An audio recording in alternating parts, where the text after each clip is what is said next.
Hello and welcome to Gypsy Kiss. It's Friday Fenndango, and I'm the magical treasure princess, life coach to the rich and famous, Shelley Carney.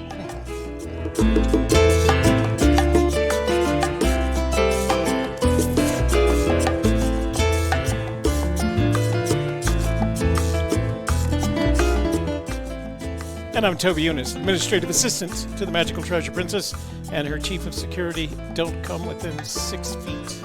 It means trouble for you if you do. She's also my best friend and partner, so that works out really nicely.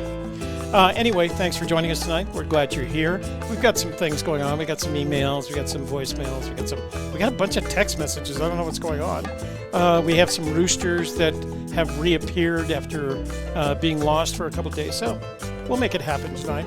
We always make it happen tonight. Let's see. That would be here.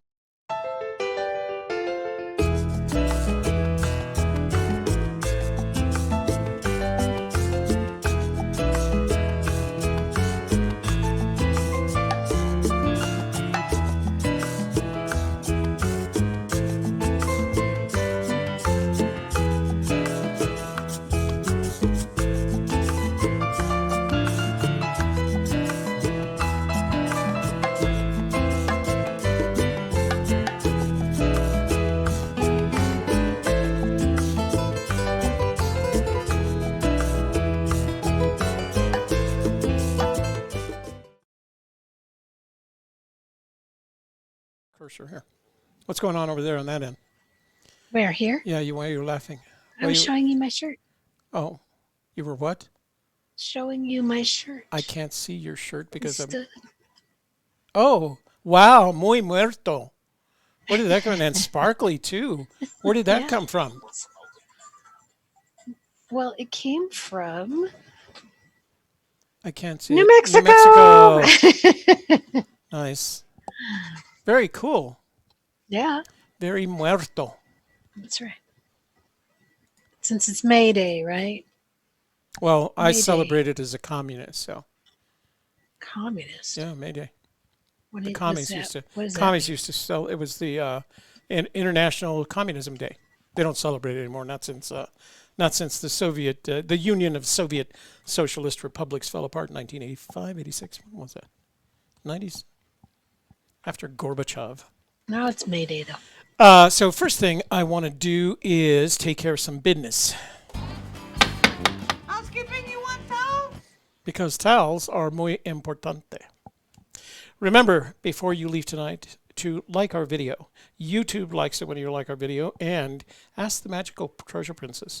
She loves it when you love our video. Share it with your family, your friends, your neighbors, your business associates, the entirety of your massive social network so that we can grow the channel. And finally, if you are not already a subscriber, this would be the ideal time to smash down on that subscribe button. Bauga. And then when you see that notifications bell, give it a ding-a-ling-a-ling. It's not doing it. We're going to have to come up with another solution because I don't hear no bell, no nothing. No bell. Yeah, that's about as close as we get. And that way, whenever we launch a live stream, you'll be immediately informed. And guess what? You'll be in the know. In the know, because there is nothing better in life, brothers and sisters, than being in the know. Okay, let's take care of a couple of... So I'm very disappointed, but I'm not very disappointed in you. I'm very disappointed that I didn't... market the survey enough to get it done. So I'm going to keep it open a while longer. I need to get to 300 to make it a credible survey, and I'm not there. So here. Come on, people. Come on, There's people. 6,000 of you. Gee, many Christmas. We should at least have 300. Whoa. What that's happened not there? even 10%. Well, that's like 5%. Let's see. So, yes, go do the survey. If you haven't done the survey, please go do the survey. I would really appreciate it. I mean, I've got enough data in it now to give it a margin of error of 5%. But I want to get that margin of error down to 2% because that's the kind of guy I'm a 2% kind of guy. And then let's do this. I'm going to do a screenshot because guess what? Just like I promised you fellers and you ladies and you fellers, my drone is up on eBay. Drone is up. and you're gonna get it on eBay. Hey la, hey la. My drone is up. That doesn't sound right, does it?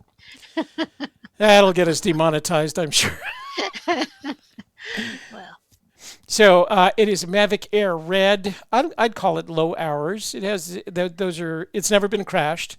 As a matter of fact, still has its original set of props. It has the Mavic Air controller. It has 4 batteries. Those batteries are worth. It's been flown by the magical treasure princess. That's right. So With very special. The magical treasure princess has flown this aircraft. 4 batteries. So that's about let's see, over 80 minutes worth of flight time.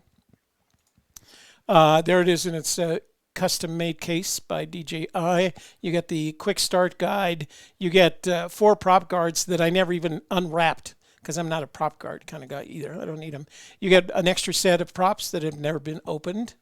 You get a set of filters that include ND4, ND8, ND16 plus ND4 plus PL, ND8 plus PL. Are you sure you want to get rid of this? Why? Sounds like it's pretty awesome. Yeah, the other one's coming in mid-May, so and of course these filters don't fit that. These batteries don't fit the new one. So these filters they don't. I swear to God, I have owned. Let's see, 1, 2, 3, 4, 5. I'm about to own my 6th DJI drone, and no 2 have ever used the same battery. Every model has different batteries. But what's really cool is this is a parallel charger, so you can charge not only all 4 batteries simultaneously, but you can charge the remote control simultaneously and your cell phone. This cell phone here is my cell phone. It is included in the deal, and it states so in the description. And then did you say it is included? Is not included in the deal. It states so in the description. I'm just using it to show that you can charge everything at once, and it charges the batteries in parallel. So you don't have to. You can charge all 4 batteries in a couple of hours. All 4 batteries, the remote control, and your phone. And that's just the gimbal protector, which everybody loses. I didn't. And then the 3 cables to connect your phone to the remote control: USB-C, USB Mini, and iOS. What do they call the iOS ones? There's a name for that. So there it is. It's about $1,000 worth of stuff for $697. Buy it now. Own it now. Such a deal. Such a deal. You got such a deal. Anyway. My own mother, I wouldn't make such a deal. That deal. is one well cared for drone flown by a Part 107 certified pilot. And a princess. And a princess. And a princess. How much better than Canada? I do want to say hi to our mods in the room that include K-Pro, Colorado. Let's see who else is in the room. Later on, we'll see Huli. And who am I missing? Sarah Rocks. Sarah. And I'm still missing somebody else. Sassy. There's a couple of ways to reach out to us tonight. If you want to reach out to us, you can see that many have. Shadowcaster has done it. Christine Kenzie has done it. Reach out by making sure that we see your comment or your question in the chat room. You can make sure our name is highlighted, but by using an @ Gypsy Kiss, that'll highlight, and we can see like when Christine writes and Shadowcaster writes, and we'll answer those questions later on when we start saying hello to the room. In addition to that, you're free right now to call 202-815-1171. You'll go to voicemail right now because the phone lines are not open. You can also send a text message there, 202-815-1171. Later on, we'll open up those phone. Well, we'll read the text messages. We'll play the voicemails, and then we'll open up the phone lines. Wow, sorry about my hair. If you also want to make sure we see your comment, you can always do a Super Chat challenge, and you will get a special song when you do that.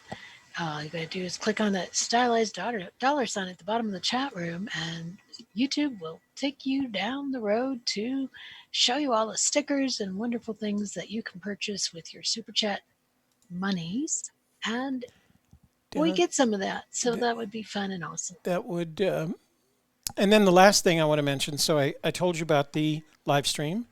The last thing. Oh, I'm making him sleepy. I told you about the live stream. No, I'm sorry. I told you about the survey. So if you get a chance, do the survey. But tomorrow night, I'm going to be doing Church of the Search. And during Church of the Search at the 8 o'clock hour, I have a very special announcement to make. Very, very special. You'll not want to miss it. So there. I think that's all the announcements. Did I cover everything there, MTP? Unless you wanted to talk about the video you put out today. Oh, Two I do. videos you put You know out. what? We're going to talk about that. We're experimenting with some new style videos on SLI. And if you have any interest, they're short, they're very to the point. We call them tips videos. And let me show you what they are. More screenshot. Shelley says, we're doing this because we always do our things together. So there. This is our new Sales Leaders Institute.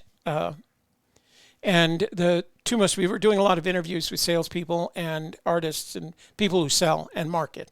But yesterday we put one up calling Staying Connected Through Technology. And basically it's 10 tips with 3 action items that help you stay connected with your family, your friends, your neighbors, your business associates, your clients, and your customers via technology. And also you can download a free copy of the tips that we gave. So you'll not only have the video, but you can download a copy of the little booklet that pamphlet that we put together.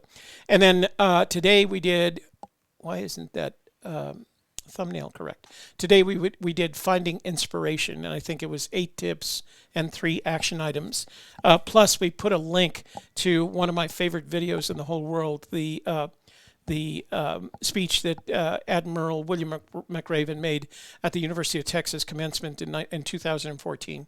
And we put a link to that because if you want to be inspired, just listen to that. He lists kind of his 10 rules, and he does them in the context of if you want to change the world, you got to remember he's addressing a commencement class. And he talks about his experience going through SEAL training before he became an admiral when he was very young. He was so young that his instructors were Vietnam veterans. I mean, they had just come back from Vietnam. That's when he went through SEAL training. Anyway, he talks about that and the lessons that he learned from them. And there's 10 lessons that he learned from them. But the video we took, somebody took his words, literally, and put them over a video of someone, a young man. I say young because he's younger than me. He's not a kid, like he's in his 30s, right? Would you say? Sure. And put McRaven's words over this young man's video imagery, and it's really well done, very inspirational. So if you watch the one Finding Inspiration, look in the description box, not only for the link to the download, but also for this very inspiring video. If you need a little bit of, and everybody can use a little bit of inspiration. No. Wow, I just channeled my mother there. CC. Everybody needs OMG. I didn't know Sarah had already called in. What? When did Sarah call? Sarah had already. OMG. Let's see. We do have a voicemail from Camarillo, California. Is that? No, that's because I have Marilyn's name. Okay. You want to read some emails first? Okie dokie. I'm throwing the email view at your way.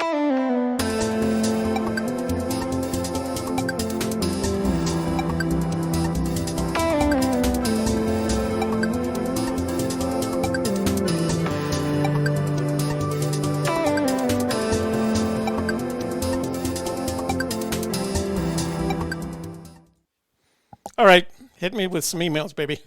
All right, this one's from Edward Owen, and he says, "Hi, Toby." The title is, "Hi, guys." Why does that sound familiar, Edward? I don't know, but here he says, "I'm a fellow searcher. I've been with you guys for a long time. I don't talk much. I hold my cards close to my chest. One of my early solves was because of one of your older shows. It didn't work out. Darn. Oh well. My new search area is Primo, simply delicious. I'm heading to that new site in the next few days. I was wondering when I retrieved the treasure, could I contact you with proof that I found the chest, and then you provide me with means to contact Forrest Fenn? I email Forrest periodically, but he doesn't return my emails. Oh, we know how it feels. I, of course, want to negotiate with Forrest about that bracelet he wants back. I'll be nice. Your son sent me a wonderful tin-covered cross. I sent a pic to you. It was very nice of him. Send him my regards. I tried his email at his tin shop. It didn't work. Thanks for all you and Shelley do for the community. Thanks and God bless. Edward Owen. So, Edward, a couple of things. Yes, we would be happy to entertain a visit from you after you've found the treasure, and I will personally drive you to Forrest Fenn's house. We'll have to figure out not to make him sick. So I will take your temperature before we go. Stand out by the gate. Yeah, just let us know. You get the treasure, call us up, and we'll make the necessary arrangements to get you on video. And you know what? You don't even have to prove it to me. I mean, just let me just take a look, kind of thing. And I will get you Jason's. I have your email, so I'll send you Jason's address back. I'm not sure why the Tintero address didn't work, because I know he answers it. Whoa, Kevin Carney is in the room. Say hi, Kev. Hi, honey. Happy anniversary. Oh, is it your anniversary? On Monday. Monday? 36 years. Wow. 36 of them. Let's see. Well, I was married a total. And it's pretty funny that we're married 36 years, because I'm only 36 years old. See, we were married when I was a baby. Day I was born, we got married. I was married a total of. Well, okay, not quite, because my birthday's in October. Yeah, exactly. So I was a few months old. I was married before I was born. I don't know. How does that even work? So Shelley has the same birthday as my first wife, right? Is that right? Him? Yeah. October 10th? Yeah. I was married a total of 30 years, if you add them all up. So I did that's okay. Not bad. That's not too bad. Yeah. Let's see. Next email. So he didn't have a question. Just a. That was it. All right, we'll tell. Just let's if mention you to him would that, want to deal with him and Forrest, I guess. Yeah. Be a mediator. Yeah, I will be happy to. All right. Shall we move to the next one? Please do. I forgot to post that. This is the link to the drone on eBay. Oh, okay. So this is Stephanie interview on YouTube. Oh, you yeah. Sent me this from Jan. Yeah. I don't know Jan, but go ahead. Read it. Okay. Hope you are all doing well. By the way, how long does it take for a Fenn searcher to screw in a light bulb? A long time, because they have to get 1,000 subscribers to their YouTube video about it first. Seriously, an interesting new video that reported on an interview with Stephanie, 38 was recently published. If someone got real close to the chest and still couldn't find it, it would make the puzzle seem very much harder to solve. Toby and Shelley and Cynthia, you all know a tremendous amount about the history of the chase. Can you guys or Cynthia comment on what you think about the following claims made in the recent video? 1. Forrest told Cynthia that Stephanie had been within 200 feet of the chest. That is not true. We are not Cynthia. Well, no, but Cynthia has on several occasions said has heard that rumor and has said that is not true. K-Pro, she said it on K-Pro's show recently. I bet you K-Pro will answer that one. Number 2, Forrest told Stephanie that she was within 6 feet of the chest at a party at Collected Works. That is not true. Not that we're aware of. Number 3, Forrest emailed Stephanie the next day of the party and said she had been within 12 feet of the chest. The only two people that could possibly know that are Stephanie and Forrest, and I've never heard either one of them say that. Maybe Forrest was teasing her. Transcript below. Okay. So I saw the video. It's on Mindy. Mindy is one of the administrators over at Chase Chat, and I think she does all the work on behalf of Stephanie. Anyway, she decided to put up a YouTube channel, and the interview consisted of text that that crossed between Stephanie and Mindy. So it wasn't quite. That sounds like a fun show. Shall we read each other our Well, texts? they didn't even do that. They didn't even read the texts. Oh, She simply printed the text on the screen. oh. Like I said this in text, and this was her answer in text. I And sent him this emoji, and he sent me this emoji. I anyway, can't imagine he I reading our texts over the I video. believe that that the closest Fenn ever came to saying anything about where Stephanie was been was at Collected Works in October 2013 when she asked who had been closer, she or Dal. She called him Dal. Who'd been closer, she or Dal? The audience laughed at the question, and Fenn responded to Michael McGarity. He asked him, "What did she say?" And Michael McGarry responded, and Fenn said, "If I told her that, she'd have a heart attack." That's the closest Fenn has ever come, to the best of my knowledge, of saying anything to Stephanie about where she's been. If Stephanie or any other searcher was within 12 feet of the treasure and somehow knew that, she had been told you were within 12 feet of the treasure, I can't imagine you wouldn't spend the rest of your life looking for every spot within which you had been 12 feet. So, and she hasn't done that. So I don't think anybody's been within 12 feet of the treasure. There's no evidence of any kind that anyone's been within 12 feet of the treasure, other than somebody, I can't remember who asked Fenn, has someone been within the 12 feet of the treasure, and he refused to answer, and that was interpreted to mean, which is logically ridiculous. When he said he wouldn't answer, the person asking the question determined that because he didn't answer, someone had been within 12 feet of the treasure. I don't get it. I'm sorry.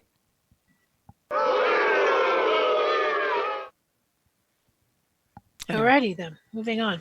This is from John Miller, one of our VIP members. Oh, does he want it read in the? Did he say anything about not reading it in the? No. It doesn't say not to. Okay. Okay, so hey, Toby and Shelley, just a thought after your sharing of the secret clues in the members' vault tonight. I've noticed in interviews with Forrest and in the Thrill of the Chase, he speaks and writes about the senses. In this place, you'll see mountains and animals. You'll smell the pine. The phrase smell the sunshine has popped up a bit more in recent weeks, particularly with the Smell the Sunshine YouTube documentaries. Of course, smell the sunshine doesn't make much sense because we don't often associate the sun as something we smell. We see the sunshine, right? Or you can feel it on your skin. But I think you can smell it when you have laundry outside to dry, and then that's what it smells like. I think that, and that's kind of what Fenn does. If you've ever had one of your little girls playing outside in the Virginia summer and she comes running inside, she smells like the sunshine. Yeah, I could see that. Okay, so if I interrupt him, let's see. So something we can smell. We see the sunshine, right? So what can smell the sunshine mean? So I took just a few minutes to research smell the sunshine. I'm sure there have been others, perhaps, who've done the same, but in my quick Googling, I learned that in Asian countries, of which Korea, Vietnam, Laos, clothes dryers are not common household appliances, so they have a common practice of hanging their blankets or covers out on the line in the sun. If they don't keep up with it for too many days, they develop these tiny bugs. Hanging the blankets in the sun helps to burn up the bugs that have accumulated. When they bring the blankets back inside, they have this aroma. They call it the smell of sunshine. It is the scent of the fried bug corpses. Okay, so Get out and smell the sunshine a hint? Is the special place a place where you can smell the aroma of fried bugs? Is Forrest telling Davio it's in Colorado where the heat fries up the tarantulas? I'm convinced that forest not only encourages the use of our imagination, but the full use of our senses. And one day when I retrieve the treasure, I hope I'm not so excited that I don't take the time to pause and see where I am, hear what is near, touch what is around me, taste the air, and smell the sunshine. So, if you've ever spent any time in the mountains, especially if you're out hiking, spend some time out there. You come back in the evening before the sun is set so that you can get home at a reasonable hour, or you can start making your dinner. If you go to sit in your truck, you're gonna smell a number of aromas, one of which will be the smell of sunshine. The smell of a man, The smell of a a man manly man. in the sunshine. Hang on, He wrote a poem too. Capro's got a comment. Do you want to hear his poem? Let me go. Let me just read this before it scrolls off, and then you can hear the poem. Both Cynthia and Stephanie have clarified it was misstated or confused, not correct as it was stated in the video. I give lots of credit to Stephanie for stating that. So, Stephanie has said, Stephanie has confirmed that Fenn never told her that she was within 12, 6, or 200 feet. I wouldn't think he would. So he says, on a totally different note, if you solve this poem, it will lead you to the whereabouts of Rio Grande Joe. On Wednesday, good old Joe called up and told us he knew where he could find the waters and the blaze where he could stare. He denied he was a rooster. He knew exactly where to look. He only read the poem. He didn't need no stinking book. He talked for 20 minutes as we all had rolled our eyes. But at the spot where he was going, he didn't need a fishing fly. He didn't need a paddle. He didn't need a creek. He didn't even need Barry to tell him where to seek. He had it figured out. He told us once or twice. He said that he'd take Toby, and that would be quite nice. He'd get into his truck and stop at Texaco. Within a few short hours, he'd be in New Mexico.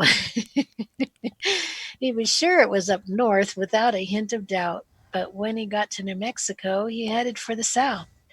So hear me all and listen good. If you're looking for Rio Joe, just hear him talk a time or two, and you will surely know.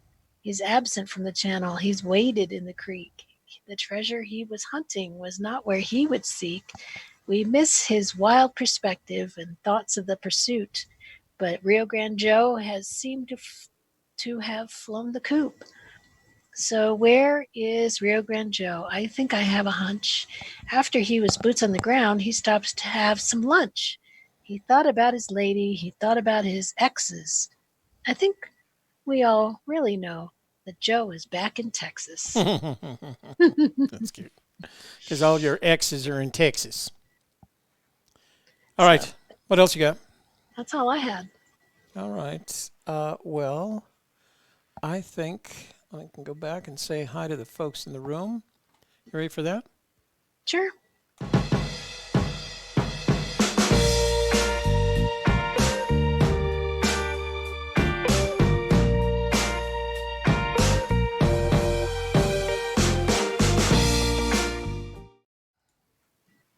We got sunshine on a cloudy day. All right. Hello to all our friends in the chat room. Journeyman, Shadowcaster, Zozo Rocks, Future Gold Channel, Christine Kenzie, Aurora Peace, King Catcher Jim King, JK Pioneer, Shats K9, Treasure Hunter, Michael Wimmer, John Miller. Thanks for the poem, John. K-Pro, Lamron, Randy Pischel, Davio. Oh, K-Pro says there is already a second video out that corrects the errors, but the first one is still up. It causes confusion and misinformation, which honestly is in the nature of that. Sassafras. William. Colorado says, happy early congratulatory anniversary, Shelley and Kevin Carney. Thank you. 36 years. This year we're not going to play the same thing with the theme from Star Wars, although it is on Star Wars Day. That cost me a fortune. You played it. I know. I had I could have made the choice. That's right. Jimmy Fast is here. Colorado. John Wayne Blazette. Going boots on the ground, he says. Mario Martirano. Sturmworm. I don't know where she's Sunray. going. Cheryl says Generalissimo Francisco Franco is still dead. Okay, good to know. Do you know who it is? Spanish Civil War. Brian Eagle.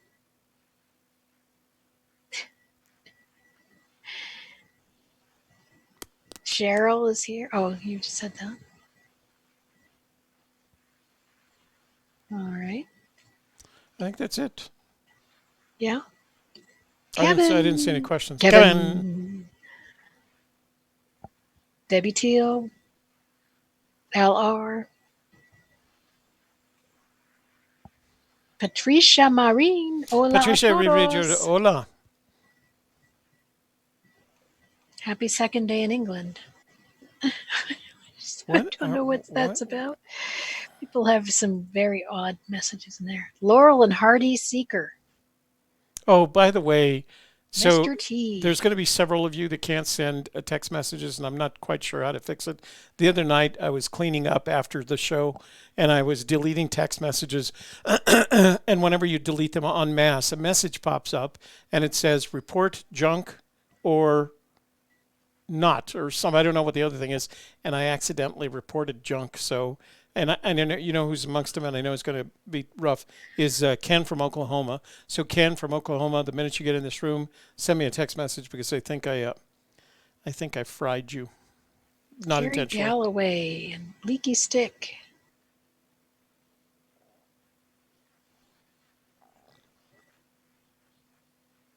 Jan Kerb's here. Larry Smith. Larry Smith's back. Oh, Larry Smith, apparently. Didn't know. He does know that people walk by nearby it on the trails. Wait, Charles what does he Clement. say? Wait, what does he say? He's just talking about what you were talking about.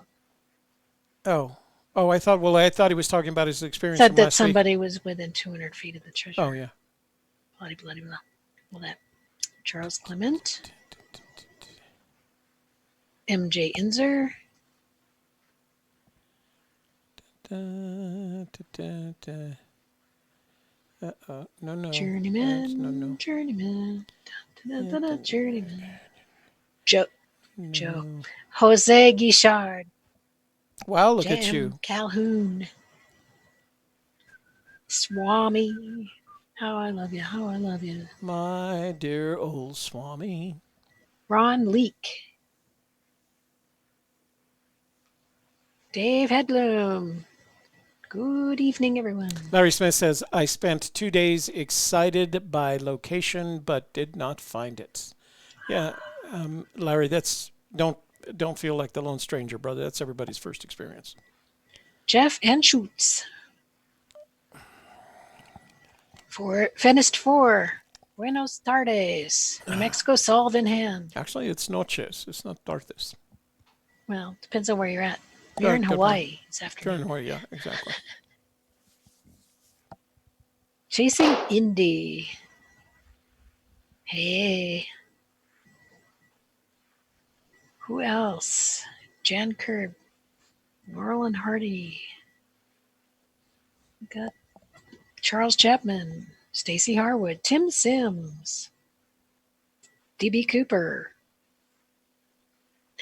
Stealthy Searcher. Let's go. Martin Kruger. Samuel Bell. Hey, Paul Oder Rubikson. Haven't seen you in a long time. Oh, wow. Dave Barry, the writer. Yeah, he comes to our show on Friday nights. It doesn't. He's have anything better to do? It's very not busy in Hollywood, so he's just. Hollywood. I thought he lived in Florida. Florida. I'm sorry, meant Florida. Roy Burton. John Wayne. Elephant Hunter. Larry says he will go again in the summer because Fenn keeps saying summer might be a reason. A reason for the season? CJ. It'll be a cold day in heck when I miss AGK Friday. Take that workload. D2M 2020. You know the deal. It's question mark. I'm You not know sure if the it's deal.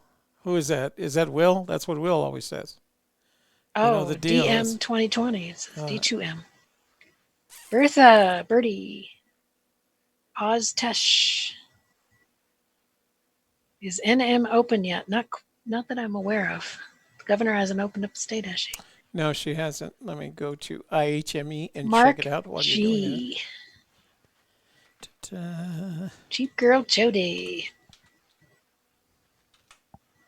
Wayne Ross. Cheap girl, she hasn't been in the chat Hal room in a while. Gibson. I've seen her in my room a few times. Have you? She was Let's on the see. search for Clovis points. Clovis points. Well, the good news Kiwis is the Road. U.S. is on the downhill Tom Gregory. slide. We are going to bounce, though. Let's see what they say about New Mexico. Bobbert.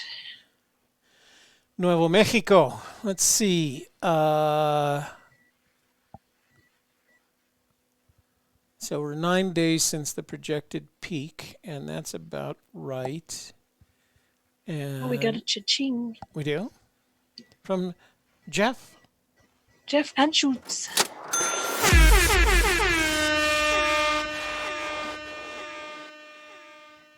I'm taking a Dagwood sandwich on my boots on the ground with olives. The only way I like olives is in green olives, especially, is in my martini. 3 of them. I just like the olives. Just like I that. don't like martinis very much. So you don't? No, They have to be pretty Not well really. made. Have a dirty martini. I have, and I don't. You didn't Nah. like it? I No. love dirty martinis. Nah. Let's see. So we are still. Texas James. Oh, this is interesting. Missouri Dave. So we have some business closures, non-essential services closed, but honestly, everything around me is open. Although, boy, it rolled up the other night. It went. Remember that day I didn't get my workout in? Thursday. Yesterday. No. There was another night, and I said I'm going out for my workout. I went bike riding at night, which was I hadn't done that in a long time. But there was. Do you have a light on that? Yeah, Oh, front and back. But there was no traffic. Literally, it was 9:15, 9:20. Yeah. There was nothing.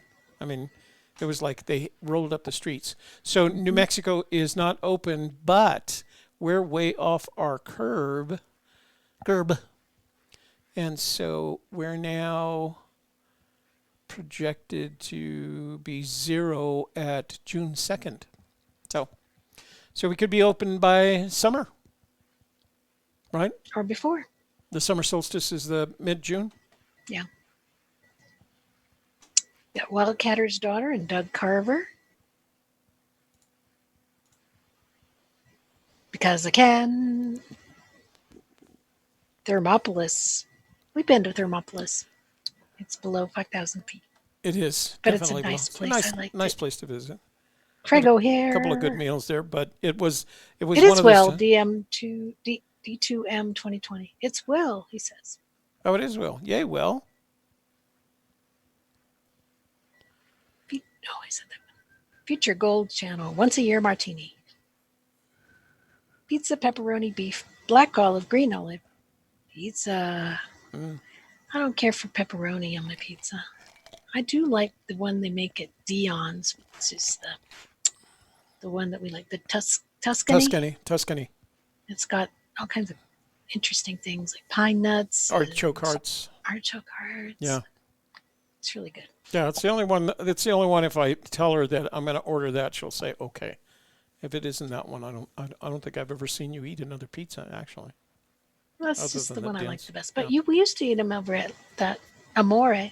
Oh, Remember? Amore Pizza. Yeah, Yeah. they were good. They're probably Yeah. closed down. I'll bet. Well, they have that little takeout window. Maybe they could do takeout Stay it open. at their window. Yeah, Amore Pizza. If you went on Valentine's Day, all the pizzas were shaped like hearts. That was one of Gadelcon and that was Michael a Wimmer. favorite place we did. Hush Whisper, Mark G. Los Burgueños. Los Burqueños. So he wrote a G instead of a Q. I don't know what that means. James Casey? What about Gallup? Gallup's not in the Rocky Mountains. Not in the search area. Let's see. Debbie Teal says, Gypsy, so do you think you will still have Fenndango on July 4th? No. Czar. I don't think so. I think it's still going to be restricted, and Marchie. who's going to travel when it's, and we're not finished. We're not. Everything that I know on 23 the side of the Maderka. virus tells me this virus is going to be around for a while. It is not going to just Rowdy. disappear here in the next month or so. Joe Sheeran. No matter okay. how many of the administration wishes. Annual reading of the chat room. Okay, I'm going to text. Wait a minute. I was going to do something else. Bi-weekly reading of doubly. Semi-weekly. We do it a lot. We do a lot. Let's see. I'm going to.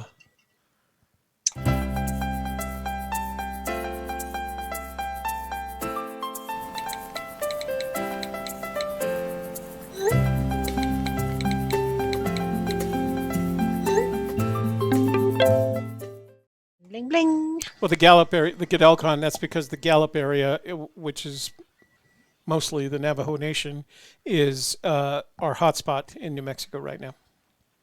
The hotspot.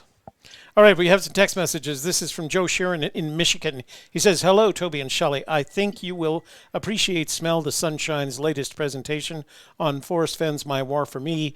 It is not a discussion about hints or the poem, but Professor Sunshine really gets Forrest Fenn's meaning. I enjoy your shows too. Afterthought. Well, thank you, Joe.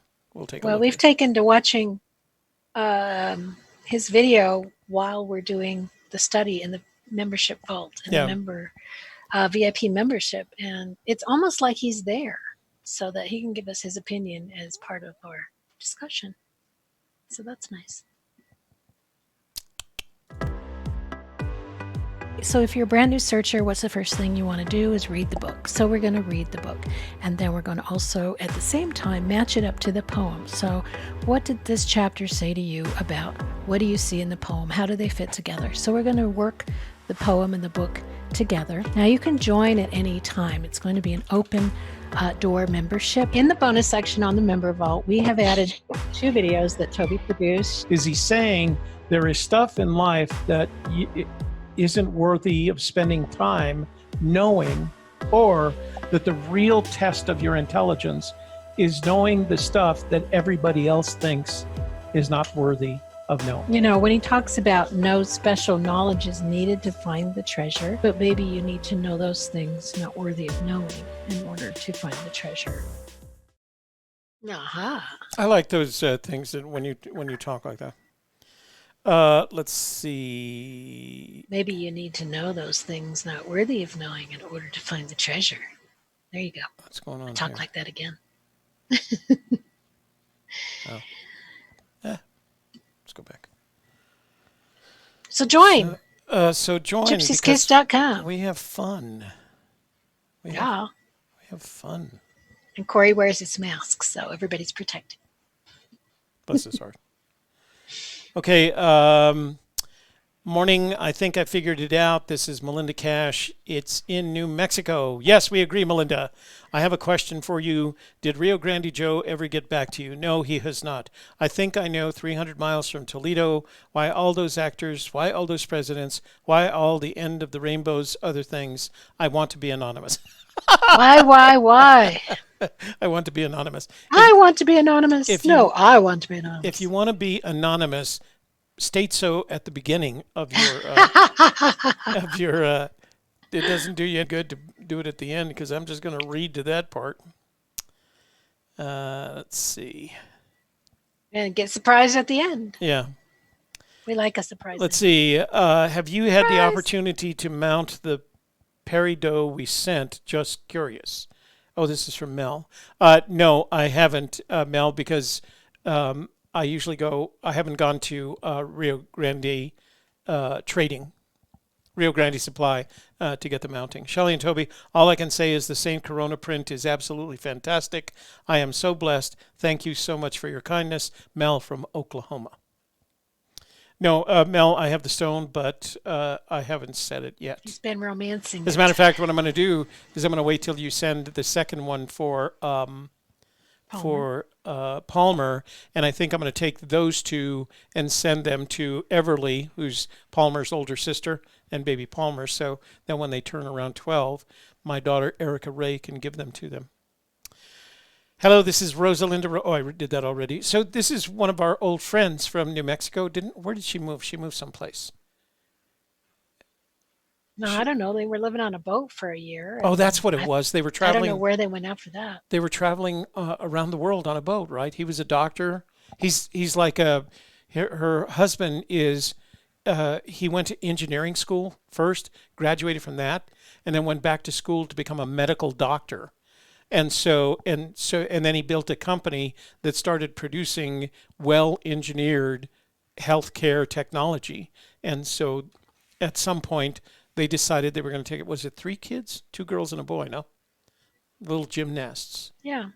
And they decided they were going to get on a boat and travel around the world. That was the last I heard of her. But she sent me a message asking if this was my number. So somehow she figured out that this was one of my numbers. I wrote back and I gave her my personal phone number. So we'll see if we hear from her. Oh, Ken. She probably wants us to do another movie. Oh, yeah, for the kids. We did what was that thing called? A haunted schoolhouse or something? The Haunted Schoolhouse. It was a really cute movie. She loved filmmaking. She was actually, when she was here in Albuquerque, she was a news anchor.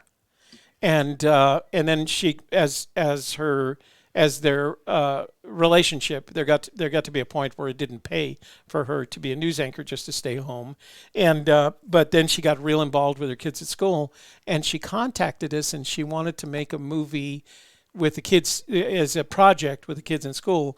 And she asked Shelley and I if we would help her out. It was a lot of fun. I think we shot it in just a couple of weeks, right? We went out there probably about 4 or 5 times. Did we? Yeah, she lived out there Yeah. in the Estancia area on the east side of the mountains. Right. And then they had this beautiful grand opening. I mean, she had a lot of fun with it. We were happy to help her. She's a very good I hearted was person. a teacher. I played a teacher. That's right. And I also helped you Right. with the camera work. Ken in Oklahoma. Oh, thank God. Ken didn't get thrown into the junk mail. Ken in Oklahoma. Well, I have my first boots on the ground behind me. No luck, but love my place. New ideas brewed on the drive home. When I get it, I'll have you guys be my agents. You get one of those, yeah. Hello to both of you. Great content. Awesome. You are just reading names of people that are in your chat. And you had the audacity to talk about a YouTube video that just put up text. We'll talk about whatever we want to talk about. Wait, here. So there.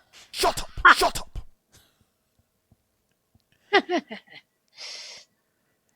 702, do me a favor. Send your name next time. And remember, I'm looking at your phone number here, for gosh sakes. Yeah, that's what we do. Not only do we, then That we is read what we do. text messages, and then we read the emails, You know why? and then People we listen like to to hear voicemails. their names. Because yeah, we do that. So you may be in the wrong place there, Bubba. Hello, T and Shell. How could Searcher be within 200 feet if Forrest Fenn walked 1,000 feet to 1,500 feet to hide the treasure? Couldn't he get that close?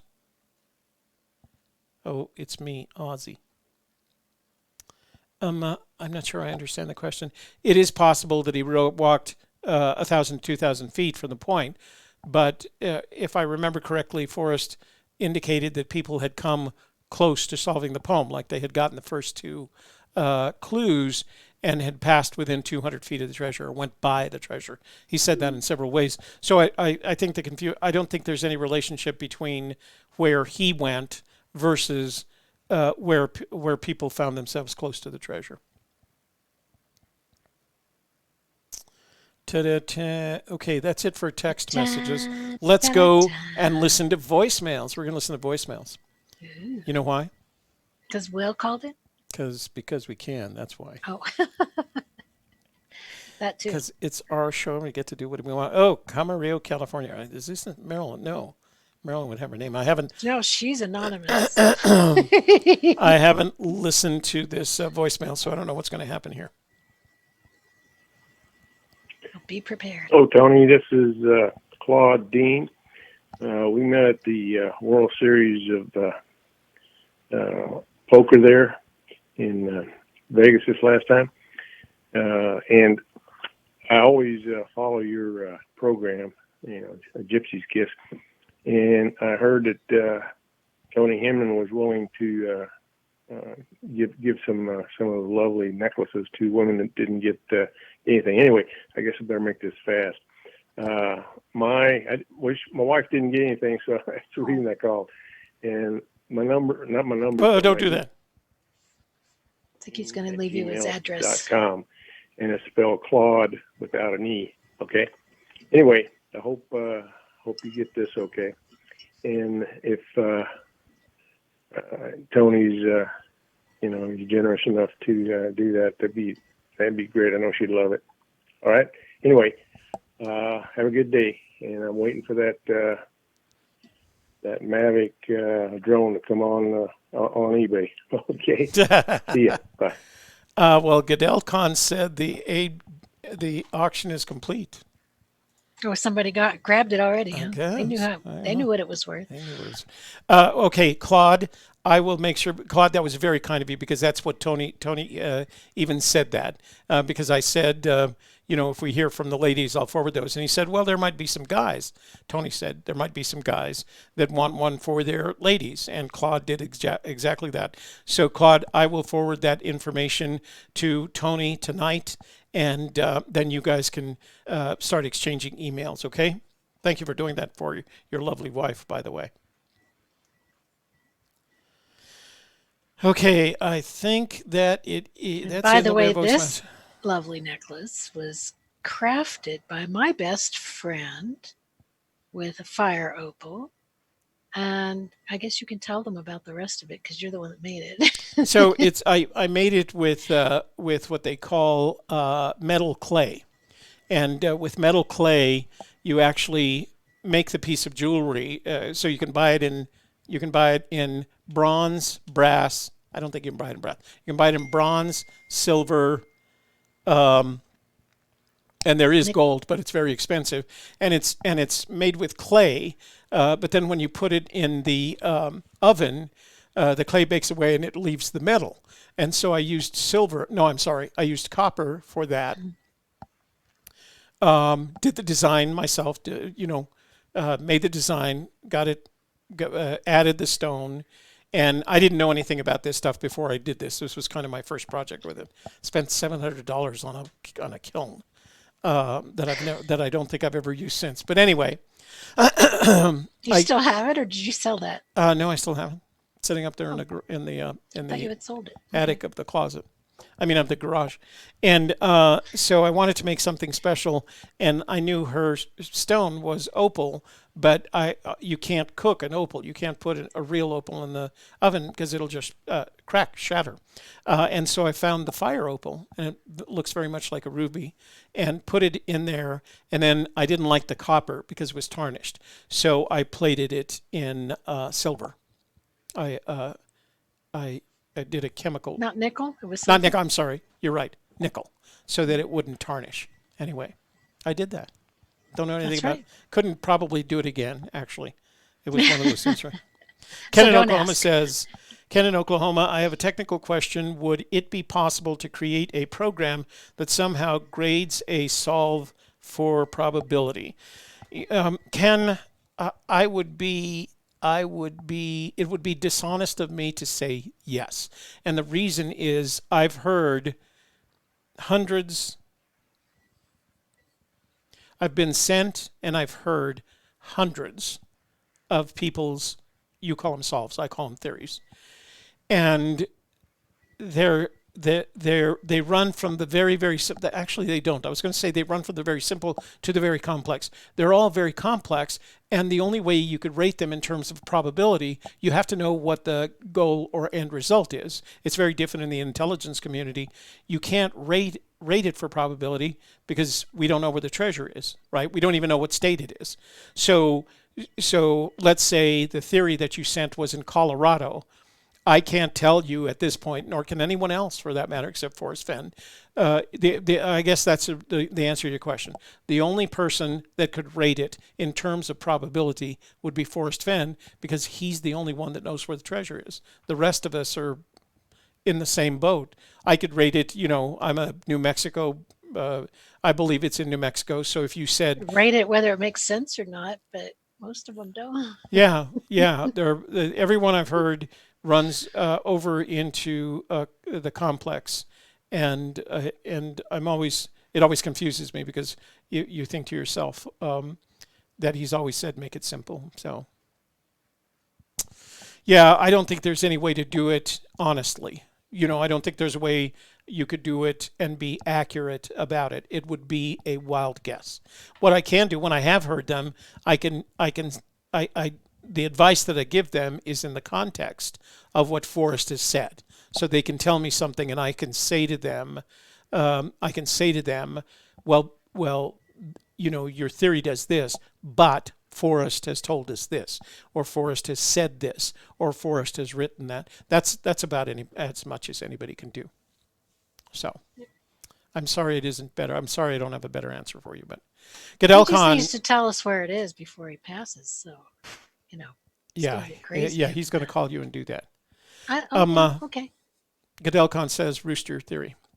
Yes. Rooster theory. Yeah, but you know what? Everybody, I have rooster theories. I can't complain, because half my theories are rooster theories. We should go to Angel Fire tomorrow. Oh, wait. Tomorrow. Hang on. Let me just see. You have Church of the Search tomorrow? I do tomorrow night, but we could go in a day. I was going to say we should go do some last drone shots, but I would open up the phone lines, because it's 8 o'clock. yeah. Right. Did you have an announcement to make at 8 o'clock? No. I'm going to make the announcement tomorrow at 8 o'clock. The announcement is the drone has been sold. Okay. Guess you announced that already. Well, I announced it and it sold. Who knew? Yeah.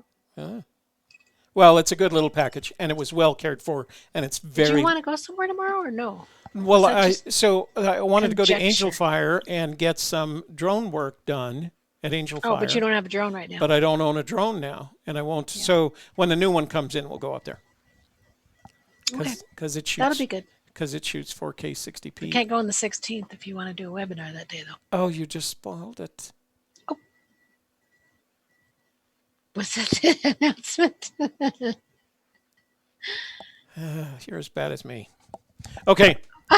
You didn't tell me that was a secret. That was the secret. Oh, shh.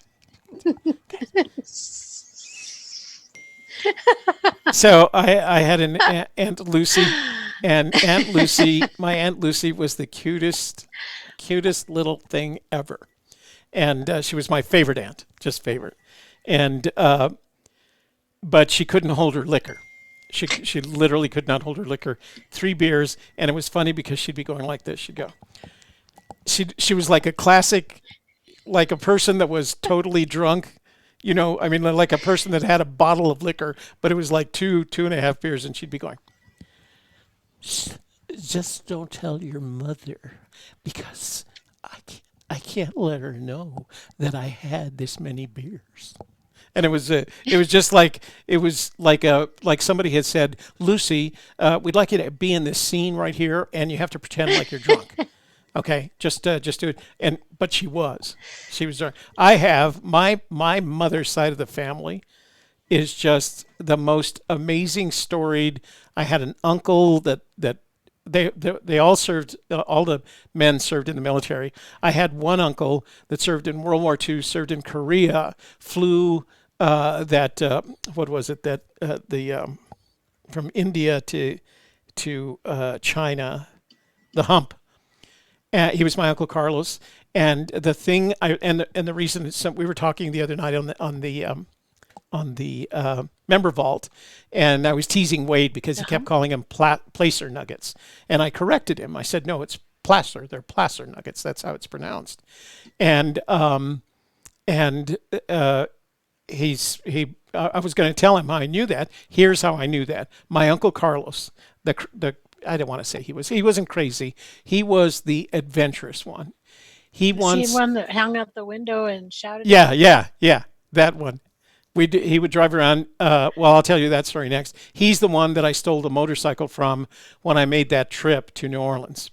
But before that, he and his friend Jack, and all I knew about Jack was that he had served in the military about him, and he was tall. Uncle Carlos was like me. He had my somatype. And he and Jack took off for Alaska, and they were gone for 6 months. And they came back from Alaska one day there to my grandmother's house on Delgado Street, or Palace. That was the Palace Avenue house. And they drove up literally that, black leather jackets, the motorcycle jackets, and the Rebel Without a Cause hat. And they were just laughing and smiling and having a good time. And everybody said, "Why did you go to Alaska?" And they reached into their saddlebags and they had these kind of green tinted bell jars. I don't see them anymore. That big, green tinted bell jars. Each of them had 2. So they were holding them in their hands, and they were filled with placer nuggets that they had panned themselves, or whatever they did in Alaska. And then they just partied the rest of the summer. And that was when gold was not selling for $1,700 because it was against the law at that time. It was like $32 an ounce, so it didn't go anywhere near as far.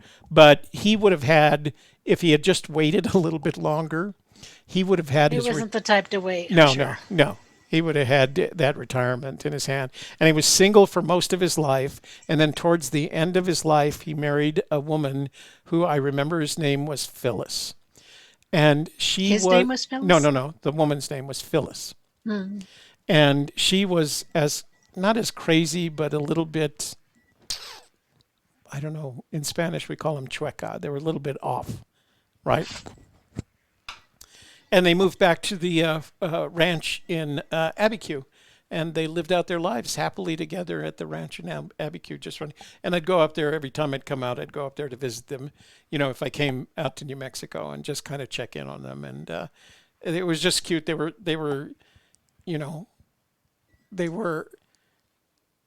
the kind of people that were madly in love with anything, but they were just good to each other. You could see that they cared about each other and they were good to each other. And that was my grandmother on the other side, the Espinosa. That was their ranch, and they lived out their lives there.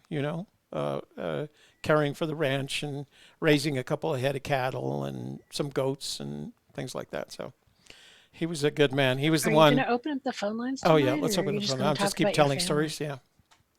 Keep telling stories. Someday we're going to make a YouTube channel. It's just Toby telling stories, and then we'll write a book based on the stories.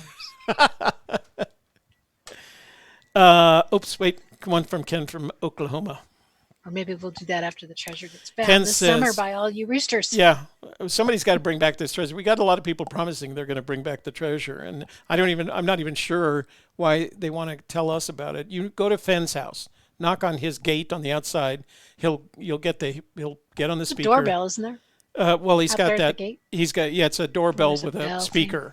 He's got a little speaker thing, so you can say who it is, and you can say, "I have the treasure and your bracelet."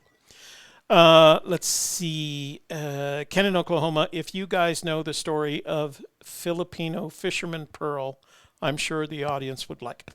I don't know the story, but I will for by the next time.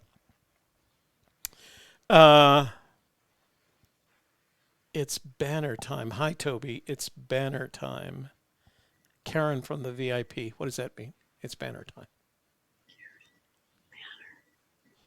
Is there something wrong with my banner overhead? Did I miss the date? Let's see. I don't know. Okay. That's usually what she corrects I'll me look from. at it. Okay. Oh, you forgot the date. I did? Yeah, you have it wrong. Rats. It says 04. What? 2020 04. Okay. Let's. It's actually 05 now. Oh, that's right. Oh, It's May. God, I didn't even come close to that, May did I? Day. Thank you for noticing, Karen. It's May Day, as us, like hammer time. as us former commies Da, like to da, say. da, da. Like hammer time. Da-da-da. All right. Can't touch us. Can't touch this. I think I have that. Wait, hang on. Slacker. Yeah, that's what it should be. That's exactly right. Slacker. Slacker. All right, here we Mumbler. go. Let's do phone lines are. Oh.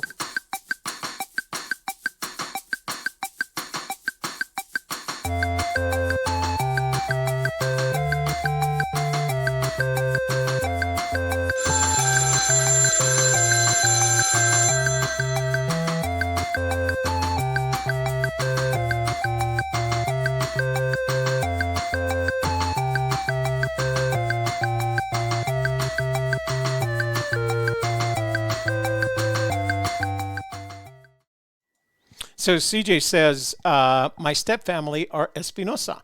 They're wonderful. My abuela makes me extra spicy tamales during Christmas. Guess who? Rio Grande Joe. Rio Grande Joe. I'm a good guesser. Good guesser. Wait, yeah, I'm going to start with this right away. Okay, hold on.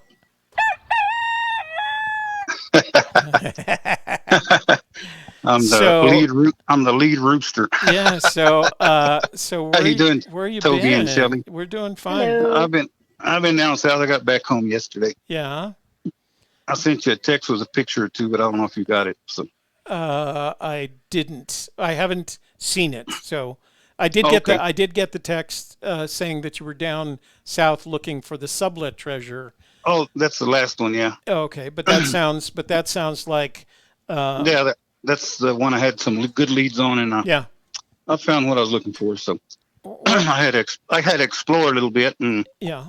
I sent you a picture of what I found. A Oh, little bit of okay. it. All right. Well, wait. I'm not looking for the sublet treasure. I know. Let's get But back. anyway, that's where Let's I get was. back to let's get back to the main But highway since- here. We're since- often.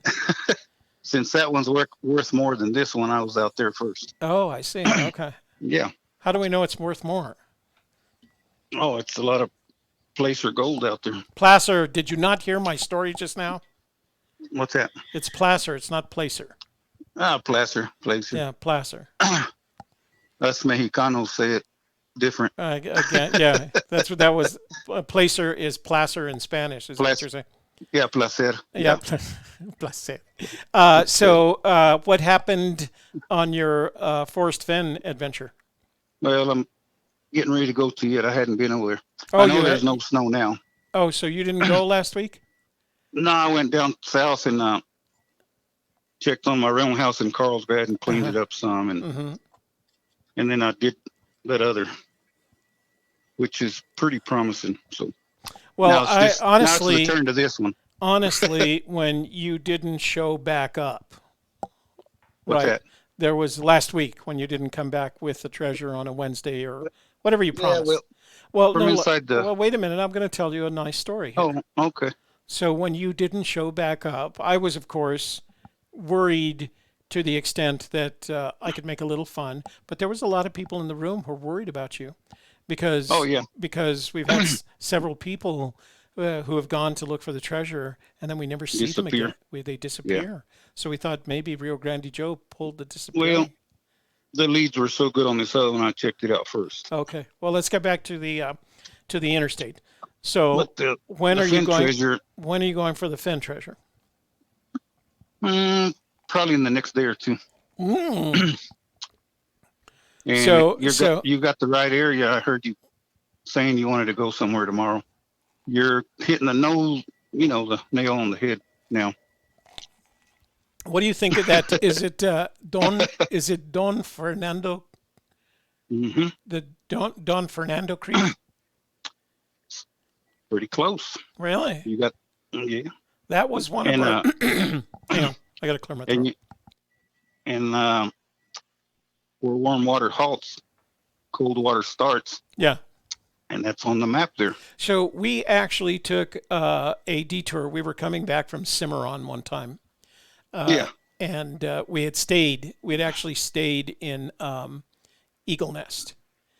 Right. And I thought to myself, I was kind of disappointed with the results in Cimarron, but I had kind of worked out a theory for that Don Fernando Canyon Creek. And so when we came back, on the way back, we made a right turn and we headed up that way, but the Forest Service gate was closed, so we didn't go past it. Right. That's why when Forrest said, take a sandwich and a flashlight, he forgot to say, take a pair of wire cutters too. Apparently. Well, this would have need more wire because it had it was the big green gate with the big chain, you know. Right. So yeah, it's still there. Oh, it is? Yeah. Yeah, it's the right area. All right. So well, I'm glad that we have some an area of common interest. That makes me feel better about my theories. Yeah, yeah. And so you're going up tomorrow. There's no river there, just the creek. Yeah, creeks. it and half the time it's dry. I mean, unless it's right after the runoff. That's the only time I've ever seen any water in that creek. And that's the reason I told you it's kind of on a flat area. Yeah. Where the old man didn't have to walk very far. Mm-hmm. He could almost drove up to it if he wanted to, but like he said, he was lucky that he didn't get seen putting it there, hiding it there. Well, I know there's some good hiking up in that area, and I know people go up there for the occasional picnic, but it's not a fishing spot, right? Right. There's no. But see, when you go down the highway there, you're 500 foot from it all the time. Yeah. Like I told you, people pass through there every day. They just don't know they're going by it. Yeah, that might be that. What is that? The 64? Is that 64 that goes through there? Yeah. So that could be the people have been within 500 feet. And they're still doing it every day. And the ones that have been closer, they've been inside that area for some reason or another, but they don't know they were there that close. Yeah. Yeah. Well, it looked promising. The area above the gate, which we didn't get into, is very foresty. It was more New Mexico forest than, say, Colorado forest. But remember, he said he could smell pine trees and that would sagebrush. There's a lot of sagebrush there. Right, and there are a lot of pine trees. So there's a nice mix. Yeah, and it's forest land. It's not not national park land. Yeah, and being worth what it is, it doesn't matter what land it's on. I'd go in there and get it anyway. Yeah, you would, even if you got in trouble with the law. Right. You don't want to get in trouble. They wouldn't be. That's why you go in there after dark. Yeah. You can't see it at dark. That's why you need the flashlight. Yeah, and the sandwich for supper before it gets dark.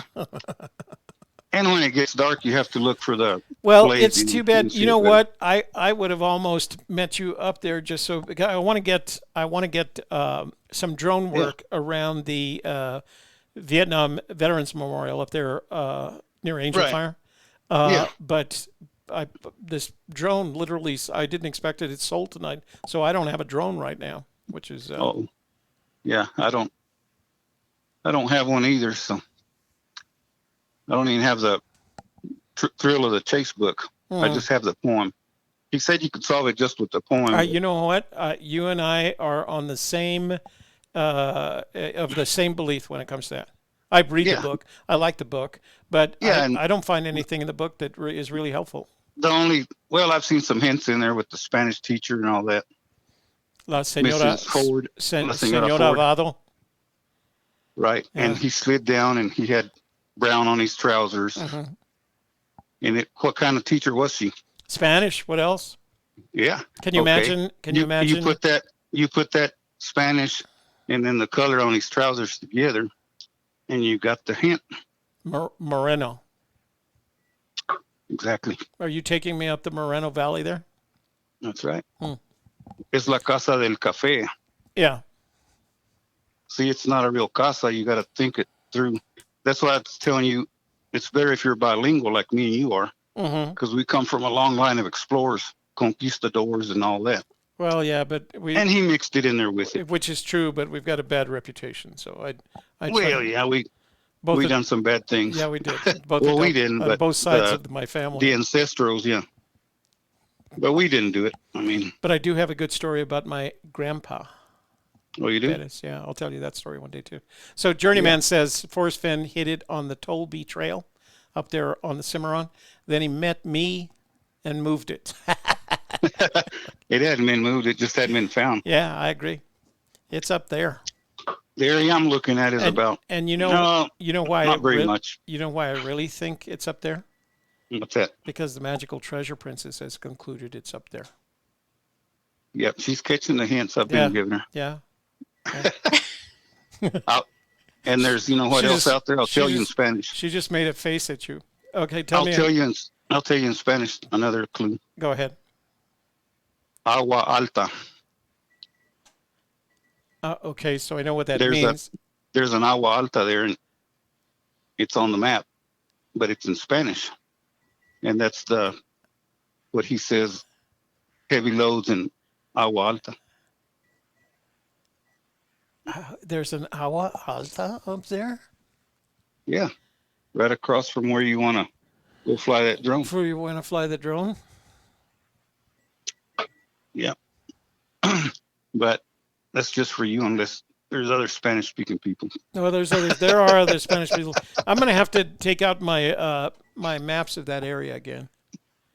Yeah, all the 9 clues are there. Because I had put them away. That's the only place that all the 9 clues are there together. Yeah. So Well, Shelley's pretty close. I'll have to cut her in on the on the theory. on the dinero Yeah. or y'all. All right. Well, here's the deal.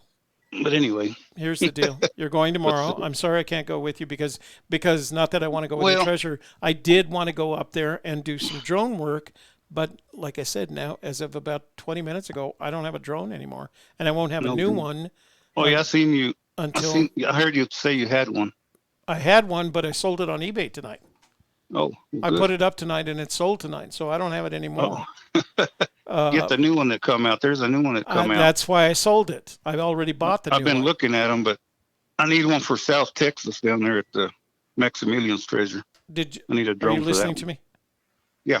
I already bought the new one. Oh, you did? Yes. I bought it the day it came out, but it's not going to ship until mid-May.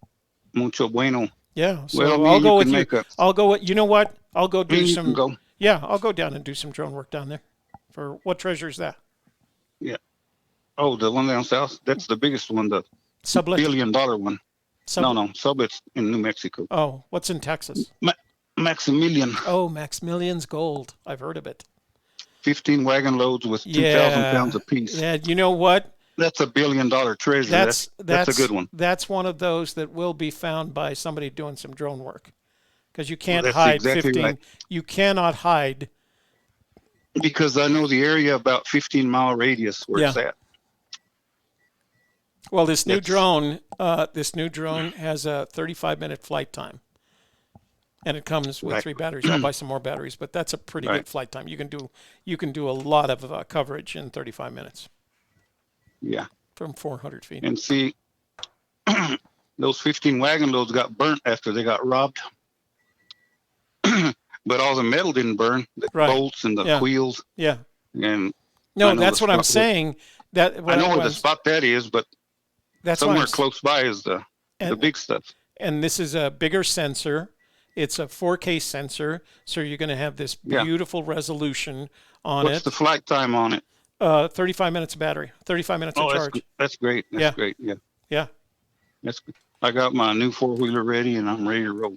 All right. So we don't have to do much walking. No. We'll sit in the 4-wheel, drink some cerveza, and fly the drone. Fly the drone. Go across the border and eat some real tacos. Some real tacos. Yeah. Not the ones that, well, everybody makes them different. So. That's right. They're all good.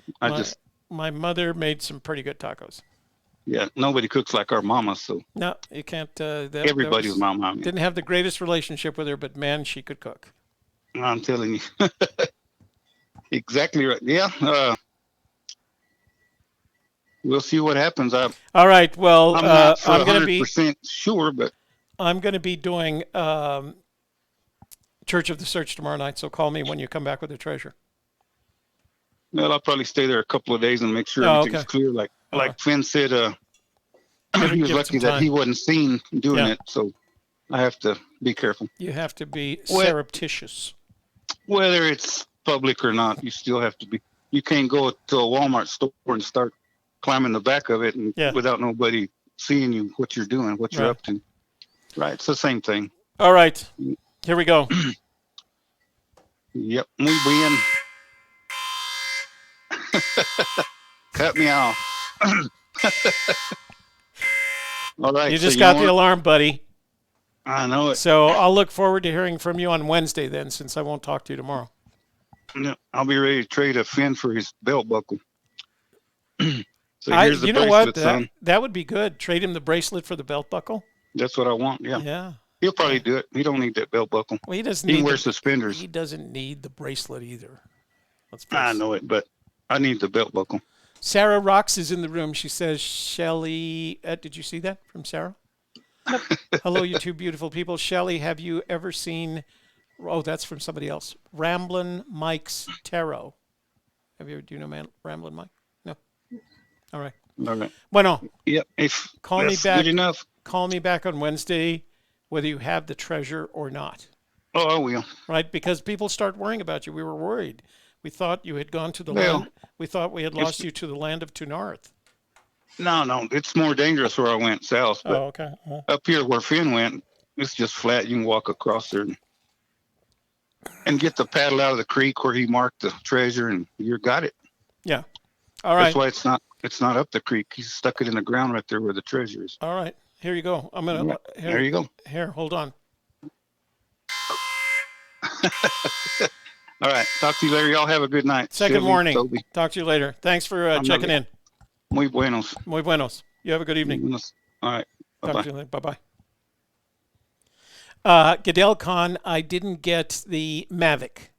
I didn't get the big one. I got the second model of the Mavic Air.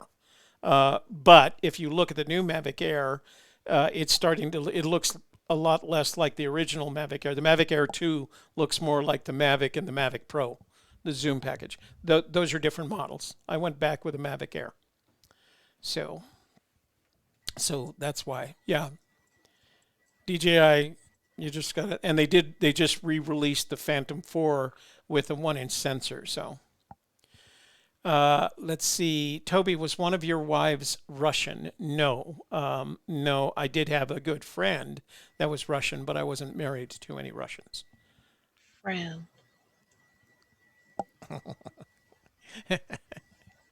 Friend with benefits. She was friend.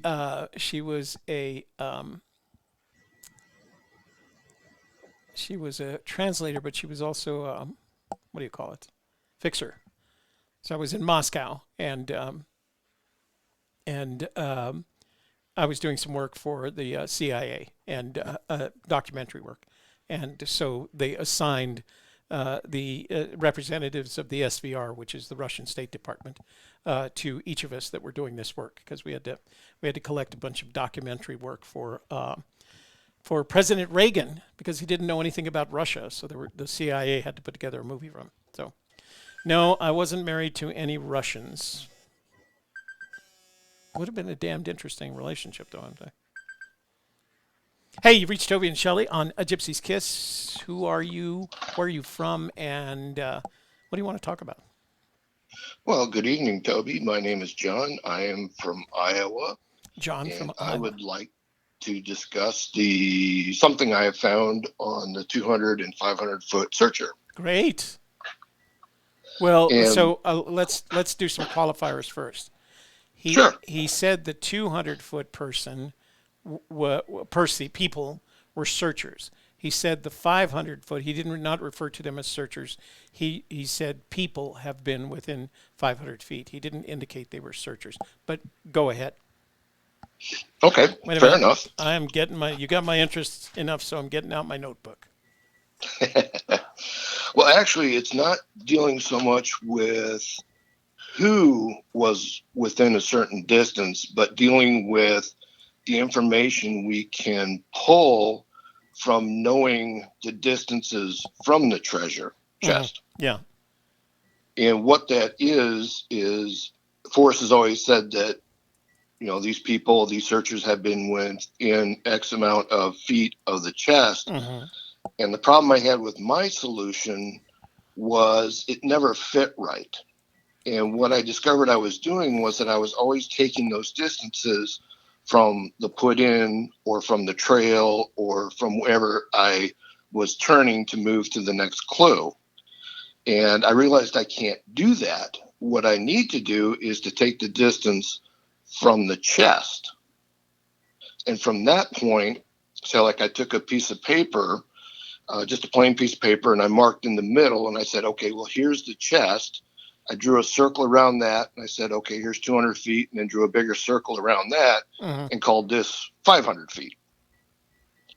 And then at that point, I looked at it, and I thought, okay, well, how would Forrest know if someone has been within those distances? And it would either be visually through like a picture or a video, or somebody would have had to explain to him something that they saw, something of unique landscaping or something like that that would stand out that he would recognize. Which is what he's indicated. When asked that question, he said, because they send me pictures. Right. So he would be able to see that. So let me ask you a couple of questions before, because I can already tell this is going to get, I want to ask the questions early, but we have a member in the room who says, what part of Iowa is he from? I'm from Iowa and want to meet other searchers. What part of Iowa are you from? I am currently in Cedar Rapids, Iowa. Cedar Rapids. Currently in, is that your home, or do you just happen to be in Cedar Rapids? No, I live here. Okay. So let's go and I have a couple of questions. When Fenn says people have been within 500 feet, what is he telling you? I can pick up two pieces of information off of that. One would be that it's in an area where non-searchers might be, and that the chest could be somewhere that's close to a trail or some sort of area where there might be some people going in and out, but not a high traffic count, as it were. Mm-hmm. The other thing would be that at 500 feet, that maybe he's seen two different pictures of the same landmark, obviously from different distances, and with him being an aviator, that he would kind of know 200 and 500 foot. Right. So, and I'm just asking, since you wanted to talk about this, I have some questions for you. Sure. When somebody tells me that they've been within 200 feet of something, that can be interpreted in one of two ways, right? If I am within, let's say there's the treasure and it's in a circle, and then there's a greater imaginary circle that's effectively with a 200-foot radius, all right? So when somebody says they're within 200 feet, to me, that means they're inside that circle, and they could be any distance. They could be 6 feet or 5 feet, although I don't believe that happened. But when he uses the phrase, they've been within, my mind fills in the circle with a radius of 200 feet. They're inside. Are they inside the circle? Or when he says they're within 200 feet, what he means to say is no one has been closer than 200 feet. How do you interpret that? I interpret it as being that someone has been within, say, like 190 feet to 210 feet of the chest. Okay. All right. So I think we're kind of on track with that. I think the way he said it, he didn't mean what he said. I guess we have to interpret it. What he meant is there have been people as close as 200 feet from the treasure, 190, 200 feet. So that's one thing. So let me ask you. Let me ask it another way. If I was 200 feet from the treasure, the implication is that I'm 200 feet from the last couple of clues. At what clue am I at if I'm 200 feet from the treasure? You would be right before finding the blaze. So I'm at, if you've been wise, no, what comes before if you've been wise? Hold on. I can't do this backwards in my head. I don't have the poem memorized, No. I couldn't tell you. I mean, I have it, but I memorized them for you. So if you've been wise and found the blaze, I'm 200 feet away from that. So let me just read. I'm going to read the fourth stanza. And if I'm about 200 feet away from the blaze, from the treasure, tell me which of these clues that I'm at. And I'm just going to read. This is the fourth stanza, all right? From there, it's no place for the meek. The end is ever drawing nigh. There'll be no paddle up your creek, just heavy loads and water high. Which of those clues am I at when I'm 200 feet from the treasure? The closest one you would be to would be water high. Oh, okay. So I'm standing there at just heavy loads and water high, and I take a picture, not getting any closer than that. And I drive home that night, and I decide to write Forrest Fenn, and I send him a picture, and he said, Forrest, dadgummit, I was here today, and I really thought I had it. And Forrest, of course, Forrest says he didn't tell them they were within 200 feet, but Forrest can say, well, dadgummit, or however Forrest would say that, you were at just heavy loads and water high. He wouldn't tell him that. That's where you think our 200-foot friends were? That is what my solution leads me to, yes. Wow. So how many times have you been out boots on the ground? I have been a total of 3, with the 4th one hopefully coming up in the next 60 days. And do you mind sharing what state you're looking in? The state of enlightenment? Mm-hmm. Yeah. No, I mean... Montana. All right. So, and it sounded like you were about to tell me that this 500-foot comment, people being within 500 feet, because I've always interpreted that as there's some sort of thoroughfare, a road, a trail that is commonly used. In Rio de los Pinos, it was a railroad train, right? But it's commonly used, and as I understand it, you agree that the 500-foot people are on some sort of trail, passing by either in cars or on foot or horses, but they don't know they're within 500 feet of a treasure. Correct. Well, I guess we agree on that. So was I not supposed to? No. I don't get a lot of people agreeing with my thinking, so it's always a surprise when they do. So what happened to those 200-foot? Why didn't they recover the treasure? If they were within 200 feet, they're standing there at water high. Blaze to me is within sight, right? Because I've always assumed that that you can see the next clue from the one that you're at, right? What happened? Where did they go wrong? What happened to them? My thinking on that is not necessarily that you would see the specific clue. Like if you're standing at point A, you look at point B, you can see the clue. Mm-hmm. It would be you're at point A in an area, and you can see the next area that would have the next clue. So you wouldn't see the clue itself, but you would move to that area and then discover the next clue. What would indicate to you? What would you have to know in order to move in the direction of that next area? There's nothing in the poem, at least I don't believe there is.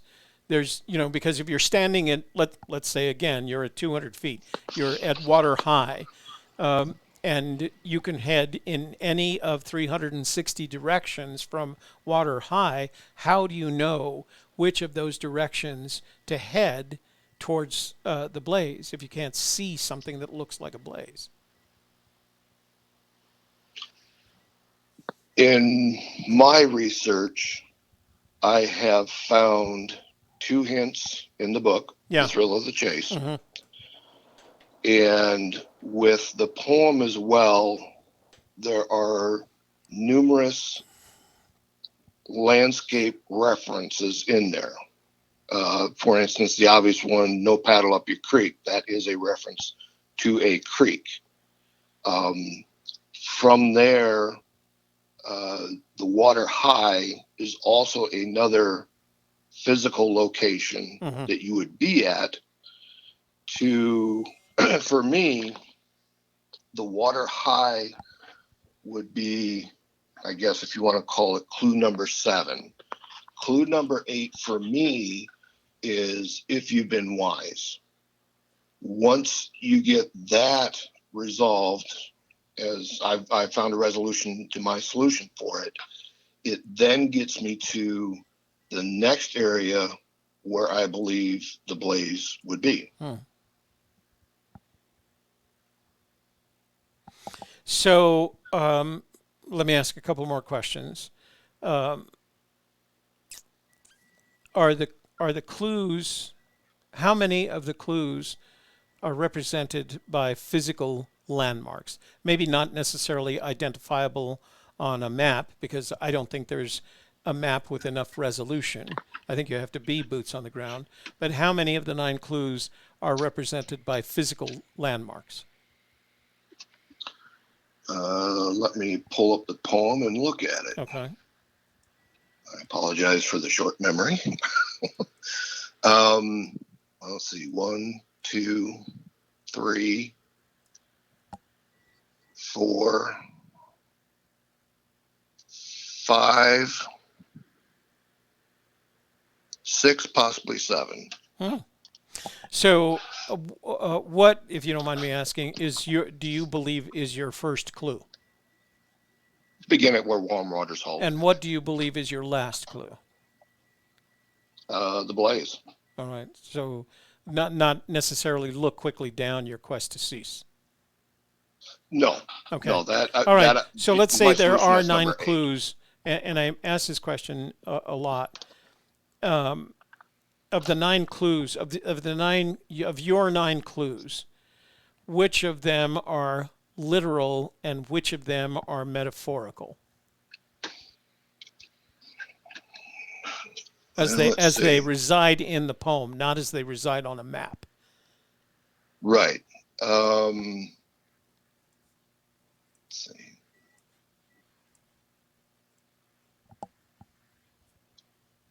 I would say 2 to 3 of them would be, 6 to 7 of them would be literal, and 2 to 3 of them would be metaphorical.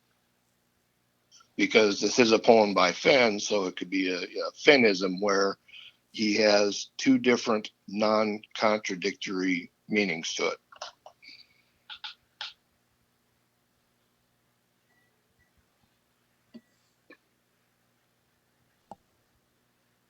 Hello? I'm just so I was just listening. I'm sorry. One of our friends just gave us a $200. Sarah, is that a mistake? Sarah? Wow. Was it supposed to be 20? Yeah. And she retracted the message, and it said something about making her poem was a decor in their house or something. Sarah, let us know that's actually what you wanted to do, and if it's not what you wanted to do, we love you if it is, but it could be. Because that's at least that. And that's her calling and saying, "Oh, that was wow. Okay. Well, that made my night. But Sarah, I can understand. So somebody from Arkansas is calling. Colorado says yes, that was a mistake. Oh, okay. All right. Yeah. It was supposed to be $2, and she just added too many zeros. So. Yeah, probably so. Okay, you can walk that back, Sarah. Just tell YouTube. Oh, never mind. That's cute, Sarah. What's it? So When are you going? I'm going to try for next month, but probably June. Yeah, June makes more sense. Are you when you say in Montana? Well, no, you're not in Yellowstone. You're in Montana, not to include Yellowstone. Is that correct? Correct. Okay. All right. We have a drama going on. But Colorado, who's Sarah's husband, says, "I am freaking out right now," and she is in the bathroom, crying right now. So just get back, Sarah. Brad, tell her she can go back to that and withdraw it. Just Yeah. They'll let her take it back. Yeah, they'll let you take it back. We've had other people do that. But that was damned cute, Sarah. Good luck. I hope you'll let us know whether you meet with success or not. Thank you. Could I add just one more thing? Absolutely. I just wanted to say something else I thought about too. It doesn't get anybody any closer to the chest, but as to why Forrest released 1,000 copies and only released them at Collected Works in Santa Fe, he talked about helping people during the recession. Mm-hmm. And I think he did it there because that's where his target audience was. Not that the chest, is guaranteed to be in New Mexico, but just saying that the people he wanted to reach out to help were in or around Santa Fe, and therefore it just happened to work out that he could do it with Collected Works. That is true, but Collected Works isn't the kind of place where if you were experiencing the difficulties associated with the 2008 recession, you're not going to shop at Collected Works. The people that shop at Collected Works are Forrest's moneyed friends. And I feel like that was his audience. I don't think his original intent, as it grew, right, then he had to have a more reasonable story associated with it. But the people he wanted to impress were his friends who, when they met the next time for lunch at the Pink Adobe, they'd say, "Oh, Forrest, you crazy old coot." I mean, it's a $35 book. I always wondered, how is that poor Texan who's going to throw a sleeping bag in the back of his pickup truck going to afford a $35 book? True. I have not been to Collected Works yet, so I wasn't able to get the atmosphere of it. Yeah, but that's just something I've had to research and come up on my own. And I have a sense that part of what's made what's kept Collected Works around as long as it has, when all around us we see we even see the chain bookstores dropping off the face of the planet, much less Collected Works is there because it has a coffee shop, because it has a great location, and because it sells a bunch of Forrest Fenn's books.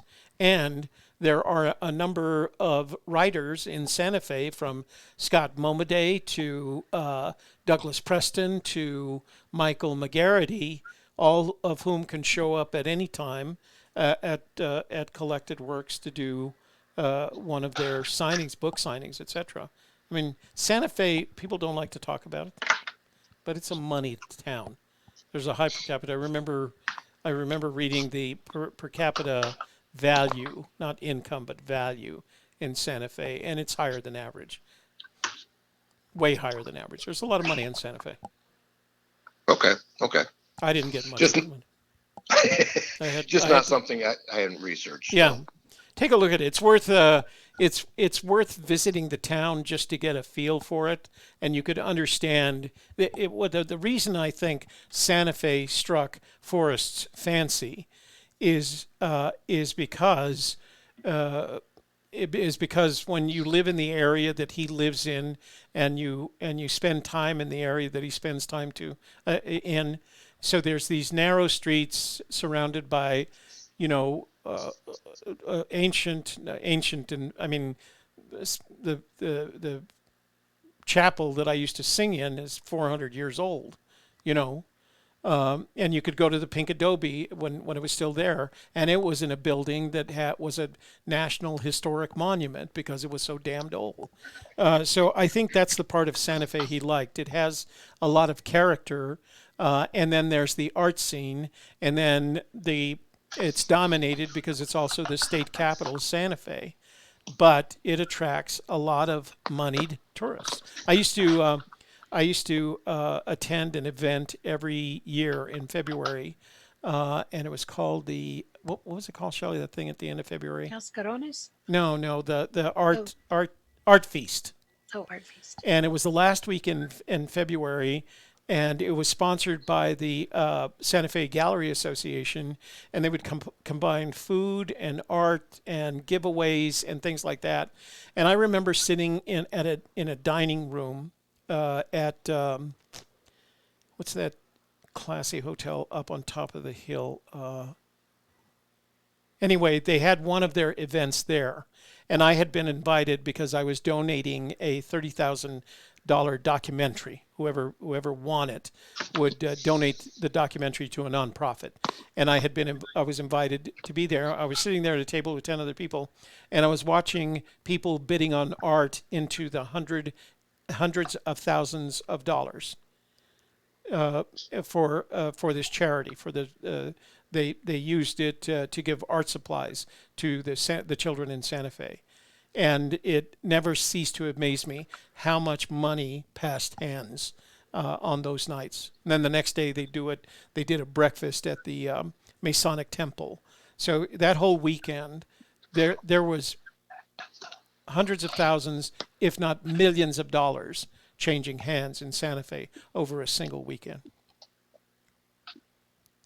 That's pretty big amount. Well, it is for a town as big as Santa Fe. It's not a big city. Santa Fe is still probably less than 100,000 people, and the reason is it doesn't have the natural resources to be able to support that size of a population. It just doesn't. So. Okay. But I strongly recommend visiting. It's a beautiful town, and they're really good people. And if you've never been on the plaza in Santa Fe or gone to the Palace of the Governors, you just have to walk around and you get a real sense of its history. I might have to do that. My wife likes American history. Yeah. American West history. Yeah. So, well, if you ever find yourself out this way, let us know, and we'll take a ride up there and get a cup of coffee. Oh, I'd certainly love to do that. May I answer a question by Swami? I wasn't watching in the room, but please feel free to. She'd asked what elevation I was searching at, and I will just vaguely limit it to I'm searching below 7,500 feet.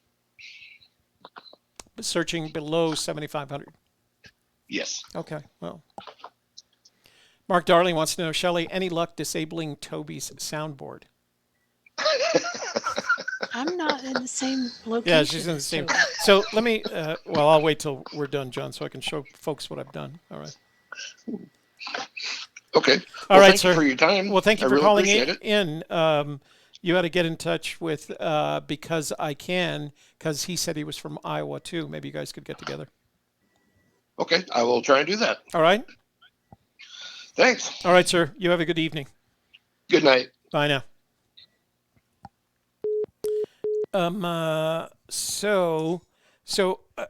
Guys, you should know me by now that my soundboard is the Rodecaster Pro, which is the soundboard that Mike and Christy bought after we had a conversation because they wanted to know how to take phone calls.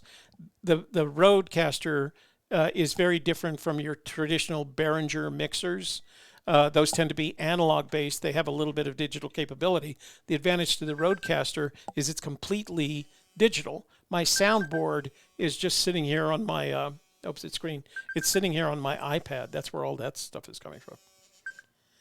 Hey, you reached Toby and Shelley at AGK. What's your name? Where are you calling from? And what's your observation on this search? After we had a conversation. Oh, yeah, he's going to have to turn that off. Let's see.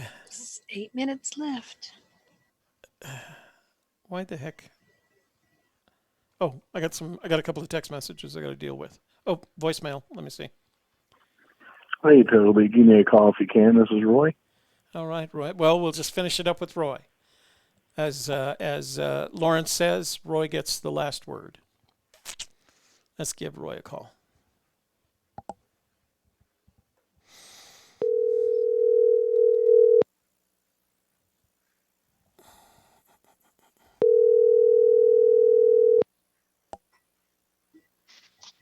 Hello, Toby. Hey, Roy, it's Toby and Shelley. What's up? Hey, how's it going? Pretty good. And you? I'm doing well, sir. I'm- And how's the magical treasure princess? I don't know. How are you, Magical Treasure Princess? I'm good. She's good. She's good, she says. Fantastic for both of you. I wish you well. Thank you. I wanted to kind of discuss a little bit what you've already touched on the 200, 500 foot idea, if I could. Go ahead. Wait, let me do something real quick because I think Sarah, I will call you after the show. All right? Don't worry about it. Well, I'll call you after the show. All right. Go ahead. Okay. So here is my take on what we can discern from this 200, 500 foot a help, we'll call it. Okay. I kind of see it as a hint a little bit. If someone already has an idea of where they think the treasure is, then this may help them just that little bit further. Yeah. And that'd be anybody with any solve, not just my solve. So my take on it is this: if you have a piece of paper there, Toby, if you'll just write the word chest. Go ahead. Put a little box around it. Okay. From that chest, draw a line, say, as the hypotenuse of a triangle, and bring that towards you.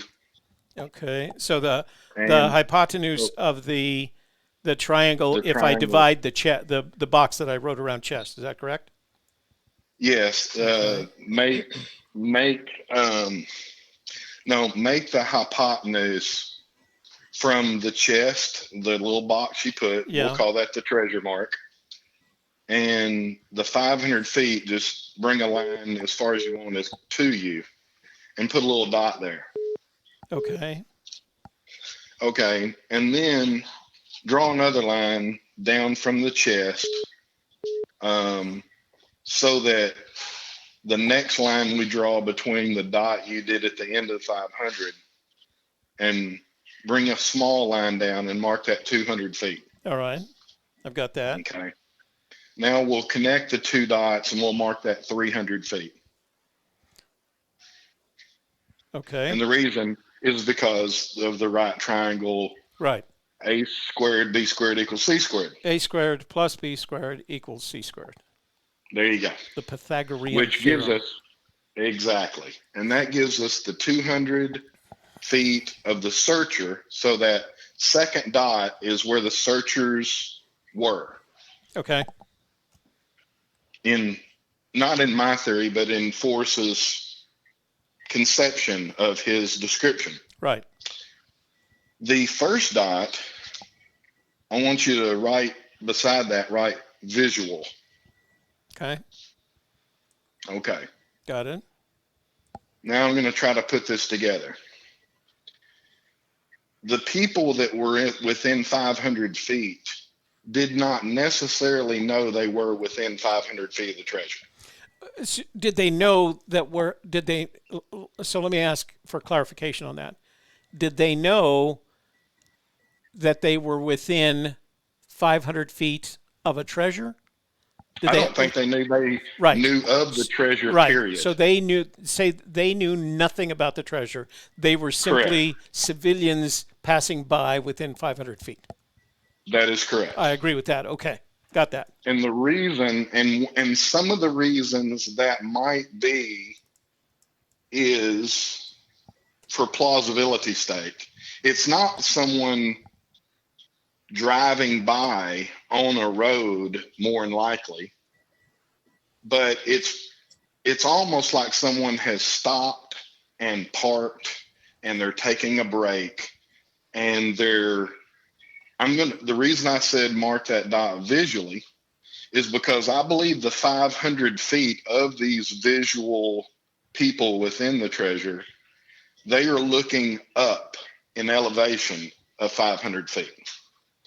Where I think the people that are 200 feet away, the searchers, were in the canyon below.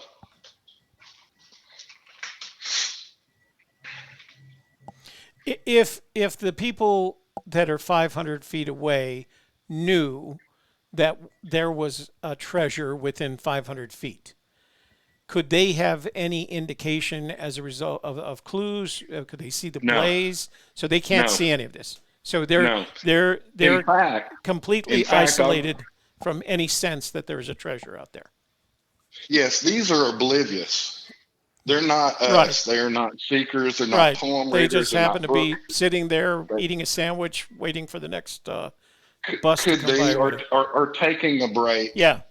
All right. I actually think I know why they're sitting there, but because of I haven't got there yet because of all this you can't travel thing. Right. Yeah. I'm not going to actually say now why I think they're sitting there. Okay. But my place has a reason someone might be sitting there. All right. Okay. So if they're looking up 500 feet, then that means if the 200 footers off to their left or nigh is the blaze and closely the treasure, because because I don't have my boots on the ground, I don't know that the blaze and the treasure are absolutely synonymous. But I do know they're near each other. Right. Because if I'm looking down, I can look down 100 feet. I can look down 50 feet. I can look down 30 feet. But if I don't recognize in my mind that blaze or what he meant by that, and I go to that spot, then I have not found the treasure. Got it. All right. That makes sense to me. We actually did a video a couple of years ago that did a very similar calculation, how we took all the things that he had said about the various distances and we came up with a similar conversion, if you will, because it involved. Okay. I didn't mean to step on any toes. No. You're not. I mean, this is look it. It's open season ideas. You can have whatever you want. I'm just saying we came to a similar conclusion a couple of years ago and made a video about it, and it had the same kind of triangle in it because that was the only it was the only way that all the things could work together. Right. Okay. When he says searchers within 200 feet, people within 500 feet, searchers past the first two, et cetera, there's only a couple of ways that all works together, and we got it down to one in that video. So. I got you. Okay. Well, then I would agree. I haven't seen that video. Yeah. I'm what you guys would call a newbie. I learned about this a month before the coronavirus started in February. Oh, that's bad timing. Yes, it is. But the only thing of course, treasure. I mean, who doesn't want to find a treasure? Right. The only thing I would think I brought to the table is that I am an avid backpacker and a hiker, and I've hiked all the states that are in the search area. And just in my boots on the ground as a backpacker, at one time, I came across a place. Actually, I hiked this in 2017. And I did not know of this hunt. I did not know of the treasure. I didn't know of the clues. I did not know any of that. However, when I learned of your show through a feed I was offered on YouTube, then I watched it. I looked up the poem on my phone, and then I did buy a book, which I received. I bought mine directly from Collected Works by phone order. Right. What are they charging for shipping now? If you don't mind me asking. I believe it was $15. Yeah. So it's about it's $50 total because it's $35 for the book, and then it was right at 50. Yeah. 49 and some change, I believe. Right. The only reason I'm asking is because we get people asking where to get the book and how much it's going to cost. You can just call it $50. Yeah. And that's how I mean, it was 49, I believe, and some change. but I did what was told of me. I read the book. Mm-hmm. I read the poem. I read the poem several times. And I read the book again. But the only thing I brought to the table, because I am not the studier of this for 10 years, is that once when I was hiking, I absolutely came across the place that fit some of this. And that's all I had. So you were in this place in 2017. You get the book in 2020.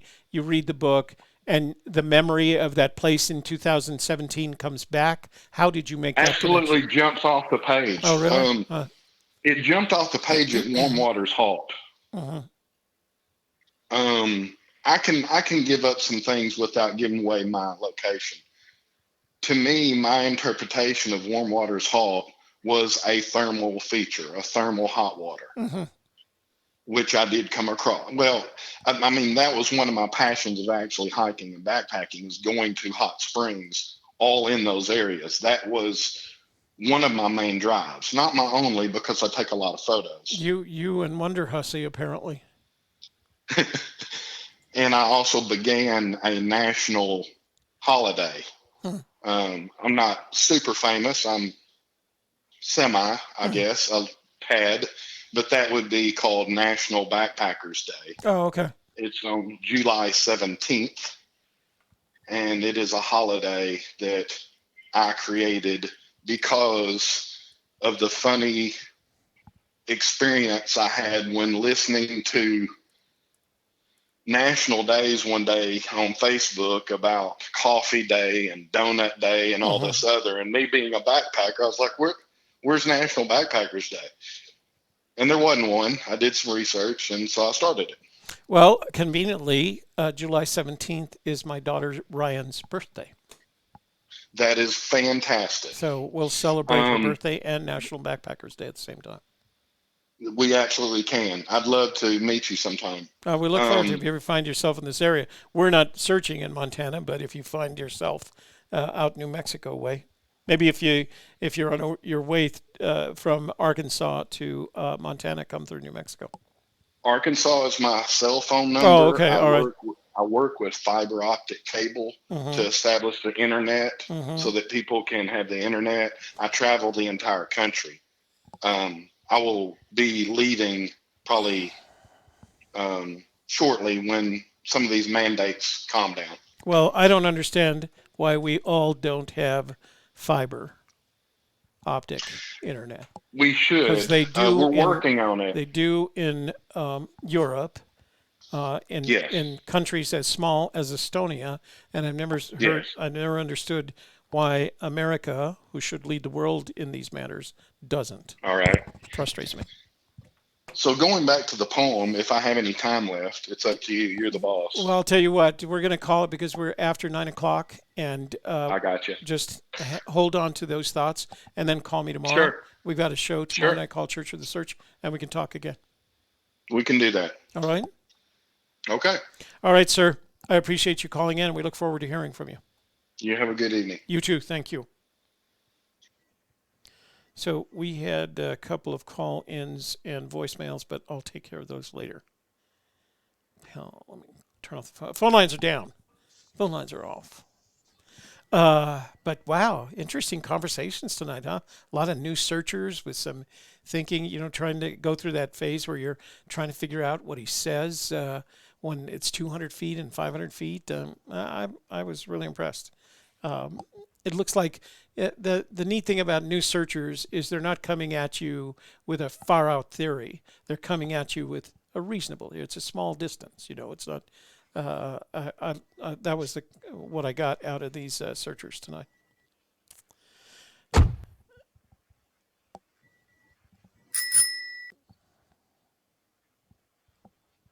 Access denied. Access denied. All right, Miss Magical Treasure Princess, I think we should call it a night. Let's call it. Isn't there a song? I don't know that one.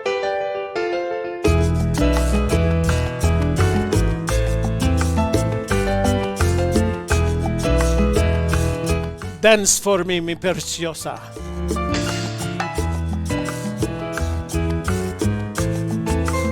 And all right, everybody, thanks for being here tonight and checking out Gypsy's Kiss Friday Fenndango.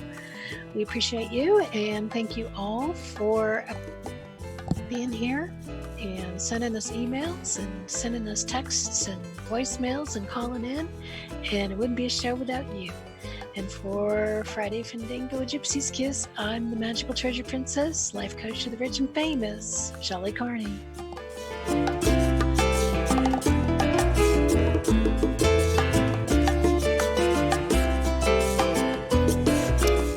And I'm Toby Younis. I have a bunch of text messages that we'll finish up tomorrow, a couple of voicemails, and we have some callers that'll come. We'll do that all tomorrow night. Sherry from Pennsylvania, I got your batch of emails about 10 minutes before the show, and I didn't have any time to process them. So that's why we didn't see them tonight. We'll take a look at them tomorrow, so I don't want you to be offended by the fact that I didn't get to it tonight, all right? For the rest of you, thanks for joining us tonight. We hope you had as much fun as we did, because we like having fun. Sarah, call me as soon as the show is over so we can figure out what we need to do, all right?